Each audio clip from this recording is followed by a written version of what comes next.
awesome job. That was super fun to listen to. Yeah, it was really cool. Just a couple of just little things. You guys have been playing this probably for a little while. Yeah, have you played it again? It's cool.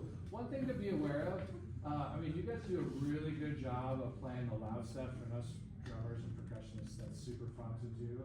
We do need to work on our clarity when we're playing soft as well. So we want to make sure that we're playing soft in a way that we still have some control.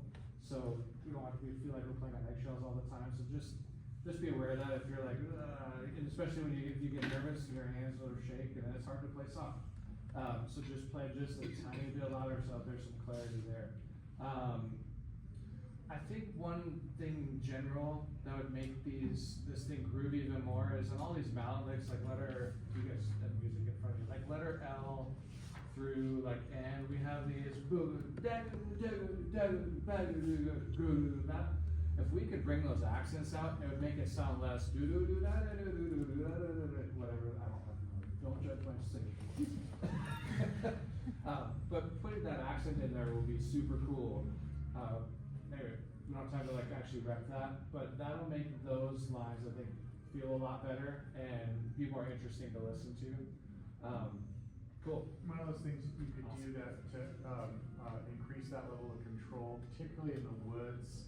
I said this to another group, I don't remember much earlier, but one of the problems is that you're having a hard time with piano dynamic control because you are holding so far back on the mallets as if you were on the football field, okay?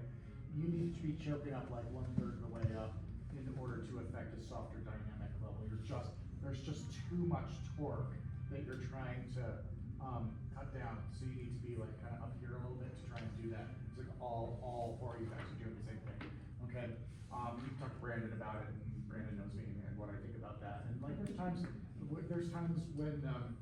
when this thing works, but like in this kind of piece, maybe not so much. Would be one thing that you could do to help. Groove's actually pretty solid. But yeah, just exactly what he said. When you get your louds, that's great, but there are still, you have to maintain stroke. So like, for example, if you're going gangbusters on timpani, and those big louds, ultra loud timpani solos, it's still timpani. You know what I mean? You still gotta maintain the stroke. Don't go George of the Jungle on the whole thing, you know?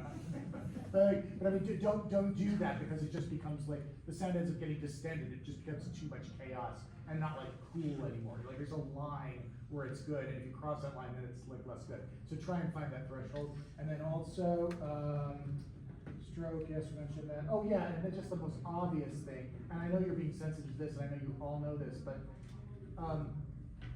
the louds are fine. They're a little loud, but they're fine. The problem is like when you come back on that and then there's melody, like I still have a lot of aux percussion, particularly timbales. You got this side over here. That percussion is still overbalancing the that is still overbalanced on the melodies. So I know you know this, I know you're trying to crack it back. You bring it back down more because it never needs to be loud. We can always hear it. We literally always hear it. So just chilling out on that. Fine. Maybe it's a placement. If you were behind them, their bodies Yeah, block, we have to block us a little bit. this linear, maybe. Yeah, not. maybe that would be maybe a it. second layer. Yeah. Auxiliary, yeah, in fact, boom, boom, boom. Three, four auxiliary players right there, if you're doing it, yeah. They're probably a smarter player there.